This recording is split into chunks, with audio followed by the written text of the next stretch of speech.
40 ఏళ్లుగా పోరాడుతూ ఉన్నాం. ఇక మాకు న్యాయం జరగలేదు. ప్రస్తుత సీఎం రేవంత్ రెడ్డి అయినా జోక్యం చేసుకుని మాకు న్యాయం చేయాలంటూ నారాయణరావు లేఅవుట్ బాధితులు వేడుకుంటున్నారు. ఇక సంగారెడ్డి జిల్లా అమీన్పూర్ సర్వే నంబర్ 1000 వివాదాస్పద భూముల్లో industrial employees cooperative housing building society limited సభ్యులు పెద్ద ఎత్తున ధర్నాను చేపట్టారు. 1982లో నారాయణరావు లేఅవుట్లోని ప్లాట్లను కొనుగోలు చేసిన 2000 మంది బాధితులకు చెందిన భూమిలో అటవీశాఖ అధికారులు మొక్కలు నాటి తున్నుతున్నారు. ఇక దీనితో డిఆర్ఓ కస్టడీలోని భూములను అటవీశాఖకు ఎలా కేటాయిస్తారని ప్లాట్ ఓనర్లను ప్రశ్నిస్తున్నారు. ఇక కాయ కష్టం చేసి ప్లాట్లను కొనుక్కున్నామని తమ ప్లాట్లని తమకు కేటాయించాలని డిమాండ్ చేశారు. ఇక సీఎం రేవంత్ రెవెన్యూ మంత్రి స్పందించి న్యాయం చేయాలని కోరారు.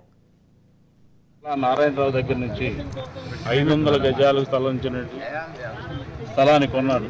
మా నాన్నగారు ఇండస్ట్రియల్ ఎంప్లాయీకి సంబంధించినటువంటి ఒక తాపీ మేస్త్రి, పారిశ్రామికంగా పనిచేసేటువంటి ఒక పారిశ్రామిక కంపెనీలో ఒక తాపీ మేస్త్రిగా ఉన్నప్పుడు అప్పటి నుంచి ఇప్పుడు దాకా అంటే ప్రభుత్వం వారు దీనికి ల్యాండ్ కన్వర్షన్ కూడా చేశారు. 87లో 1987లో డిఆర్ఓ గారు ఇచ్చినటువంటి ల్యాండ్ కన్వర్షన్. అదేవిధంగా అప్పటి కలెక్టర్ లతా కృష్ణారావు గారు ఐఏఎస్, ఆమె గారు ఇచ్చినటువంటి ఎన్ఓసి కూడా ఈ యొక్క భూములకి ఉంది. కాబట్టి మేమందరం కూడా నమ్మి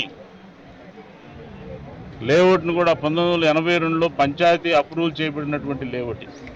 అందరూ కూడా ప్రభుత్వాన్ని అనుమతులు ఉన్నాయనే ఉద్దేశంతో కొనుక్కుని పైసా కూడబెట్టుకొని కొనుక్కున్నటువంటి ఈ భూములు గత ప్రభుత్వాలు మాకు అన్యాయం చేశాయి, మోసం చేశాయి, మా మీద చిన్న చూపు చూశాయి. మీరన్నా మా మీద దయవించి మా ప్లాట్లు మాకు ఇస్తారని చెప్పి ఇప్పించాలని చెప్పి మనం చేస్తూ ఈ